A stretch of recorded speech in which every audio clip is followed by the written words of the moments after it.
Nous sommes 11 millions d'aidants en France à prendre soin d'un proche fragilisé par la maladie, le handicap ou le grand âge. Par exemple, c'est Christine qui a un papa Alzheimer, Paul, un fils polyhandicapé, ou Sylvie qui s'occupe de son mari qui a fait un AVC.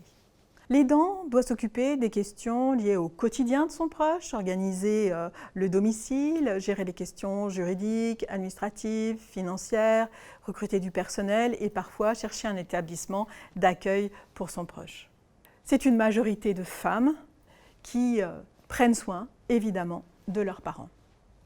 L'aidant est au cœur du parcours de santé de son proche, de l'annonce du diagnostic jusqu'à la fin de vie, en passant par la bonne observance des médicaments.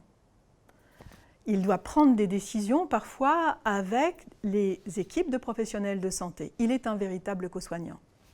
62% d'entre eux sont des actifs qui doivent concilier leur vie professionnelle, leur vie privée et leur rôle d'aidant, et parfois, ça peut s'avérer compliqué. Depuis octobre 2020, le gouvernement a mis en place le congé de proche aidant qui permet aux salariés de s'arrêter pour avoir un peu de temps pour s'occuper de leurs parents. L'aidant ne doit pas rester seul. Il existe de nombreuses solutions pour vous aider. Bien sûr, des associations sur l'ensemble du territoire, des plateformes de répit, mais vous avez aussi les MDPH, les CCAS, les CLIC ou des agents territoriaux pourront vous aider. Vous êtes souvent très engagé auprès de votre proche parce que les aidants sont des aimants. Cependant, il est nécessaire que vous preniez soin de votre santé, car aider, c'est sur la durée.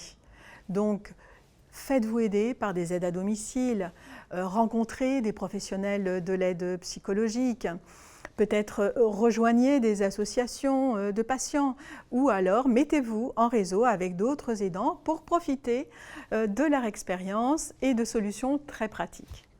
Mon mot de la fin, c'est de vous recommander de prendre soin de votre santé car nous sommes tous concernés par ce sujet.